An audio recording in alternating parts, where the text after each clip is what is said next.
अस्सलाम वालेकुम नाजरीन, मैं हूं शनीला अमार और आप देख रहे हैं हमारा यूट्यूब चैनल। नाजरीन, पाकिस्तान के अंदर आर्मी चीफ की तकर्री को लेके इस वक्त एक बहुत बड़ा रोला बना हुआ है। खैर, आर्मी चीफ की तकर्री माजी में भी एक दो दफ़ा जो थी वो ख़बरों का जो थी मरकज़ निगाह रही थी। उसकी वजह ये थी कि एक तो जब जनरल मुशर्रफ के 10 साल कंप्लीट हो चुके हुए थे और कहा यह जा रहा था कि अब वो अपनी कमान जो है वो उसको छोड़ देंगे और जनरल कियानी को दे देंगे। उस वक्त भी कहा यह जा रहा था कि जो वकला की तहरीक है, इस तहरीक को कमज़ोर किया जनरल मुशर्रफ को। इस तहरीक के पीछे जनरल कियानी थे क्योंकि वो ISI के चीफ थे उस वक्त। खैर, ये वो चीज़ें जो मफरूज़ों के ऊपर हैं। उसके बाद जब जनरल राहील शरीफ के जाने की बातें आ रही थी तो उस वक्त भी ये कहा जाता है कि उन्होंने भी बड़ा प्रेशर डाला था। ये धरना जो इमरान लेके आया था उसके जरिए भी उन्होंने ब्लैकमेल करने की कोशिश की थी। फिर पानामा का केस जो चल रहा था ये भी इसकी एक कड़ी थी कि किसी तरह तोसी दे दी जाए इसको जनरल राहील शरीफ को, लेकिन नवाज शरीफ नहीं माने थे। और जनरल राहील शरीफ के ज़माने में आपको याद होगा कि बैनर्स लग रहे होते थे, पोस्टर लग रहे थे, जाने की बातें जाने दो। और ट्रकों के ऊपर भी हम तस्वीरें देख रहे थे कि जनरल राहील शरीफ की बनी थी, जैसे पहले अयूब खान की होती थी। और जनरल राहील शरीफ के को ना जाने देने के लिए जो उनके उस वक्त हमायती थे, उनमें एक डॉक्टर दानिश भी थे, ARY पे प्रोग्राम करते थे और उन्होंने प्रोग्राम किया और उन्होंने कहा कि जनरल साहब, आप इस मुल्क को कैसे चोरों डाकुओं के हवाले करके चले जाएंगे, ये मुल्क को तबाह कर देंगे, हमारे एटमी असासे बेच देंगे, ये मुल्क की इकॉनमी ख़त्म हो जाएगी, ये मुल्क तबाही की तरफ चला जाएगा। तो मैंने उसके ऊपर पैमरा में कंप्लेंट की। पैमरा के सो चेयरमैन थे अबसार आलम साहब, और अबसार आलम साहब की जमहूरियत के लिए काविशें किसी से ढकी छुपी नहीं है, वो गवाह है इस वाक़े के। तो उन्होंने इसके ऊपर नोटिस लिया। पैमरा की कंप्लेंट काउंसिल होती है, उसकी हेयरिंग हुई। पहली हेयरिंग में उनके वकील आए, उन्होंने कहा जी हमें तैयारी का मौका दिया जाए। अगली हेयरिंग में पूरा गैंग आया उनका। जी गैंग इसलिए मैं कहूँगी, मैं आपको बताऊँगी मैंने गैंग क्यों का। उसमें साबिर शाकिर थे, आमिर गौरी थे, समी इब्राहिम थे, डॉक्टर दानिश थे और इनका वकील भी था। और ये सारों ने मेरे ऊपर अटैक कर दिया, बदतमीजी, शाउट। साबिर शाकिर ने शाउट करना शुरू कर दिया और जो कंप्लेंट काउंसिल के जो मेंबर थे वो चुप करके बैठे थे, बल्कि आगे से वो तारीफें कर रहे थे डॉक्टर दानिश की। हाँ जी, अपना वो वाकया सुनाए वो करें, क्योंकि जाहिर है उनको नजर आ रहा है कितने जय्यद सहाफ़ी मतलब नहीं, जाहिर है वो उस वक्त एक पावरफुल चैनल बना हुआ था ARY और ये गैंग बना हुआ था, तो कौन इनके सामने बोल सकता था। तो मैं उनका मुकाबला करती रही और मैं आर्गूमेंट्स करती रही उनके साथ, तो मेरे पे शाउट करते रहे, मैं उनको आगे से जवाब देती रही। लेकिन चूंकि अबसार आलम साहब कहते हैं ना कि एक ईमानदार बंदा बैठा, इमरान खान जैसा ईमानदार बंदा नहीं, वाकई ईमानदार बंदा बैठा, तो इनको फाइन हुआ 1 लाख रुपया जो था वो इनको फाइन हुआ। तो ये फिर हाई कोर्ट चले गए इस फाइन के लिए। हाई कोर्ट में भी जब ये गए तो वहाँ पे भी जाके उस बैरिस्टर रेहान ने पैमरा की तरफ से मेरी तरफ से मुकदमा लड़ा और वो जीते थे। हाई कोर्ट ने उस वक्त बड़े सख्त अल्फाज अपनी जजमेंट में दिए थे। सिंगल बेंच का फैसला था कि डॉक्टर दानिश को कहा कि आप जो हैं वो ओपिनियन मेकर हैं और जो लोग हैं वो आपको सुनते हैं, तो आपको सोच समझ के अल्फाज जो है ना वो इस्तेमाल करने चाहिए। उसके बाद ये वो चले गए थे रिव्यू में उधर उसके पास स्टे लेने के लिए सुप्रीम कोर्ट के पास। फिर शायद डॉक्टर दानिश चूँकि छोड़ के चले गए थे ARY, तो इन्होंने उसको फॉलो नहीं किया अपने केस को। तो वो फिर जब कोई पार्टी अपील होती तो साकिब निसार थे, अगर ARY वाले जाते फॉलो करते तो साकिब निसार उनको ज़रूर रिलीफ दे देते, लेकिन चूँकि कोई वो आया नहीं, किसी ने पैरवी नहीं की, तो उन्होंने फिर उसको सेट असाइड नहीं, मतलब वो खारिज कर दिया उसको कि ज़ाहिर है किसी ने वो पार्टी का जो उनका होता है कि जब कोई ना फॉलो करे, आके पैरवी ना करे, तो वो फिर उसको केस को खारिज कर दिया जाता। तो वो खारिज कर दिया गया और उनका यानी कि जुर्माना जो था वो बरकरार रहा। आज आप ऐसा सोच भी नहीं सकते हैं कि कोई जाता है तो पैमरा उसको इस तरह से सुने या इस तरह से उसको रिलीफ दे। बहरहाल अब जो आर्मी चीफ है उन्होंने एक तो ये बात की है कि जी सियासत में कोई दखल नहीं होगा आर्मी का, और ये बात मेरे ख्याल में बहुत से जनरलों को हजम भी नहीं होती, क्योंकि जो इस सिस्टम के बेनिफिशरी हैं ना वो पसंद नहीं करते कि ये बात की जाए कि हमारा सियासत से कोई ताल्लुक नहीं होगा। शायद इसी वजह से जनरल बाजवा जो है उनके बारे में तनकीद की जा रही है, क्योंकि जिनके मुँह को खून लग गया हुआ वो नहीं चाहते कि हम सियासत को छोड़ के जाएँ। तो जनरल बाजवा अगर इस बात का बार बार इयादा कर रहे हैं तो मेरे ख्याल में इस चीज़ को हमें अप्रिशिएट करना चाहिए कि वो ये बात कह रहे हैं कि फौज का सियासत से कोई ताल्लुक नहीं, क्योंकि हमारी देखिए हमारी लड़ाई क्या है, हमारी इनके साथ लड़ाई यही है कि रूल ऑफ लॉ की बात करें, पार्लियामेंट की सुप्रीमेसी की बात करें, आइन की बालादस्ती की बात करें, और सियासत से आपका ताल्लुक नहीं होना चाहिए। जो आपका काम है वो आप करें। नवाज शरीफ के ऊपर हमेशा ये इल्ज़ाम लग रहा है जो फौज से दुश्मनी लेते हैं, फौज से पंगा लेते हैं, वो मुहिब्बे वतन इंसान है। उनका भी वही मसला जो हमारा है कि जी जो मुत्तहिब अब नुमाइंदे आ रहे हैं आप उनको काम करने दें। आप मैनेज ना करें इलेक्शन जैसे आपने इमरान के लिए किए थे, आप मैनेज ना करें उसके लिए बंदे जैसे आपने इमरान के लिए किए थे। अवाम वोट दे रही है, आप अवाम को फैसला करने दें। देखिए मैं बार बार कहती हूँ कि जो पार्लियामेंट होती है उसका सबसे बड़ा जो इम्तिहान होता है वो 5 साल के बाद होता है, जब उनको पेश होना चाहिए अवाम की अदालत के अंदर। लेकिन यहाँ पे सियासतदान हर दूसरे दिन सुप्रीम कोर्ट की अदालतों में, हाई कोर्ट की अदालतों में पेश हो रहे होते हैं। अब जो जस्टिस बंदयाल है उन्होंने ये इनकी शुगर मिल का केस काजी फाइजा से निकाल के क्यों जस्टिस सजादुल हसन के हवाले किया, सिर्फ इसलिए कि उन्होंने अपनी मर्जी के जज लाने हैं सुप्रीम कोर्ट में और प्रेशर डाल रहे हैं, जिस हद तक वो प्रेशर डाल सकते हैं वो डाल लें। अब उनको पता है काजी फाइज हिस्सा यूँ और जज उन्हें साथ तो देना नहीं, तो मैं 2 वोट अटॉर्नी जनरल को वजीर कानून के पकड़ लूँ, जिसकी वजह से वो प्रेशर पे प्रेशर डाल रहे हैं।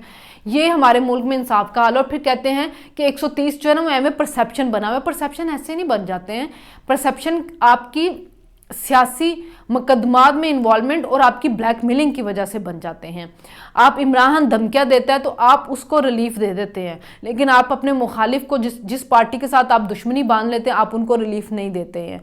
और आपने एक प्रेसिडेंट सेट कर देते कि इमरान जिसको मर्जी धमकी दे दे जज को खड़ा होकर जलसों के अंदर तो उसको माफ़ी है, लेकिन बाकी किसी और बंदे को माफ़ी नहीं है उसकी। तो जब आपके दोहरे मेयार होंगे तो 130 नंबर पे ही आ पाएंगे, क्योंकि दुनिया आपको आपके फैसलों से जज करती है।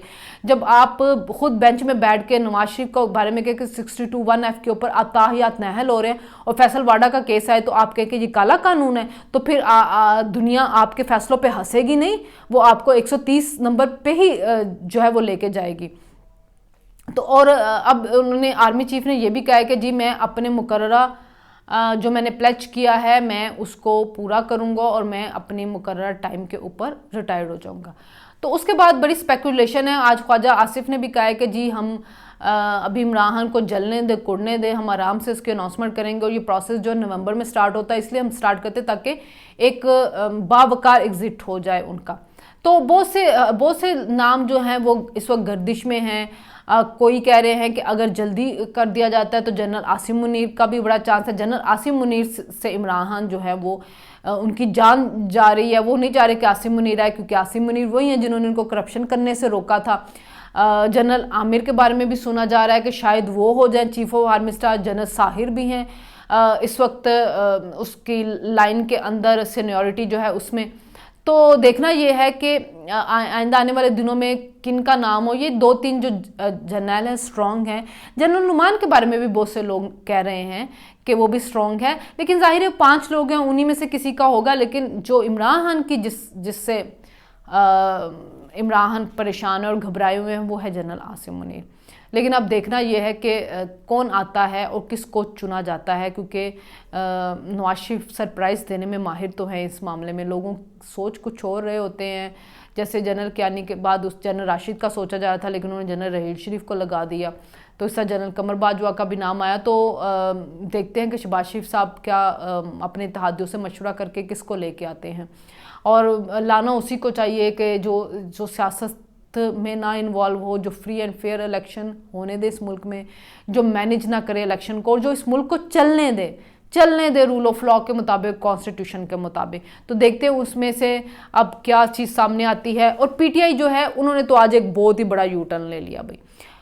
पहले इन्होंने कहा जी हमने 126 इस्तीफे दे दिए, हमारे इस्तीफे मंजूर करें, क्यों नहीं कर रहे। हमने जाके स्पीकर ने इन सबको बुलाया, इनको तारीखें दी, ये आई नहीं उनके सामने, नहीं हमने दे दिए हुए हैं, मंजूर करें। Shri Mazari floor of the house कह दिया। फवाद चौधरी भी बार बार कह रहा था और इमरान खुद भी कह रहे थे। जब इनके इस्तीफे मंजूर हुए तो फिर इमरान ने कहा मैं जी हर हल्के से लड़ूंगा। अच्छा, फिर आप पॉपुलर हैं तो फिर आप भागते क्यों हैं। और शकूर शाह जो इमरान का कवरिंग कैंडिडेट था कराची में, अचानक इन्होंने ये गए हाई कोर्ट, इन्होंने जाके कहा कि जी सारे के सारे जो हैं ये मंजूर किए जाए। हाई कोर्ट ने कहा ऐसा हो नहीं सकता, स्पीकर जो होता है उसका एक प्रोसेस होता है, उसके मुताबिक वो चलता है। फिर ये सुप्रीम कोर्ट गए, वहाँ से भी रिलीफ नहीं मिला। तो इन्होंने शकूर शाह जो था वो तो फिर भागा अदालत गया, उसने कहा नहीं नहीं जी मेरे से तो पूछा ही नहीं गया, मैंने वो तो मुझे प्रिंट आउट से निकाल के दे दिया गया, हमने तो सॉलिडेरिटी के लिए इमरान खान के साथ वो किया था, मैंने इस्तीफा नहीं दिया। तो अदालत ने उसका कालदम करा दिया। अब जब इलेक्शन करीब आ रहे हैं, 16 तारीख के अनाउंस हो की डेट अनाउंस हुई, तो अब ये शीरी मजारी, फरूख हबीब, अली मोहम्मद दुरानी, शानदार सब भागे गए हैं अदालत। नहीं नहीं नहीं, हमने तो इस्तीफे जो थे वो तो सियासी टैक्टिक्स थे, प्रेशर डालने के लिए दिए थे, और हम हमारा ये एक स्टंट था, इस्तीफे ऐसे तो नहीं मंजूर होते स्पीकर में। तो स्पीकर ने जब सबको बुलाया था तो क्यों नहीं गए थे? अतर मिनुल्लाह इनको रिलीफ तो दे देंगे, अतर मिनुल्लाह आदत है कि उसने पीटीआई को तो रिलीफ देना ही होता है हर हाल में, और अतर मिनुल्लाह कभी ये सवाल नहीं करेंगे उनसे कि जनाब इस्तीफे तो आपके कब से मंजूर हुए, 2 दफ़ा डेट अनाउंस होकर तब्दील की गई, आपका जो वो है चेयरमैन वो हर हल्के से जाके खड़ा हो गया, तो ये आप अब क्यों आ रहे हैं मेरे पास? और जब स्पीकर सबको बुलाता रहा है तो आप सब क्यों नहीं गए? लेकिन अतर मिनुल्लाह ये बिल्कुल नहीं पूछेगा, उनको जरूर रिलीफ दे देगा इसके ऊपर। और पीटीआई वाले घबरा गए, या तो इनको पता चल गया इमरान खान की पॉपुलैरिटी नहीं, और इमरान खान कहीं से 2-3 हल्कों से भी हार गया तो ये इनके लिए बड़ी बदनामी की बाइस बनेगा। और या फिर ये है कि अब ये फिर कोई साजबाज और कुछ करना चाह रहे होंगे, या इन जो कह रहे हैं बार बार के हमारे मुज़ाकरात हो रहे, तो हो सकता है कुछ इनको कोई फिर ट्रक की बत्ती के पीछे लगाया जा रहा होगा। बहरहाल ये आने वाले दिनों में चीज़ें क्लियर होती जाएंगी।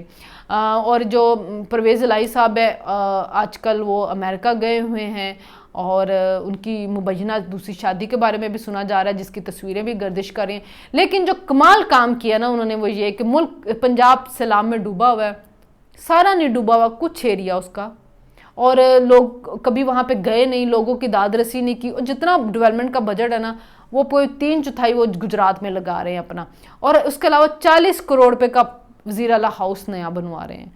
ये किस तरह एक मुल्क में जहाँ पे हालात इतने ख़राब है, महंगाई इतनी है, आवाम को रिलीफ देने की बजाय वो हमजा शहबाज शरीफ ने जो किया था कि जिनके 200 यूनिट होंगे उनको बिजली फ्री मिलेगी, बजट के अंदर रखा था, उसके ऊपर तो ये अमल दरामद नहीं कर रहे हैं। लेकिन ये अपना 40 करोड़ रुपए का ऑफिस बनाने चल पड़े हैं, सैलाब ज़दगान, गरीबों, सबके जख्मों के ऊपर नमक छिड़कते हुए।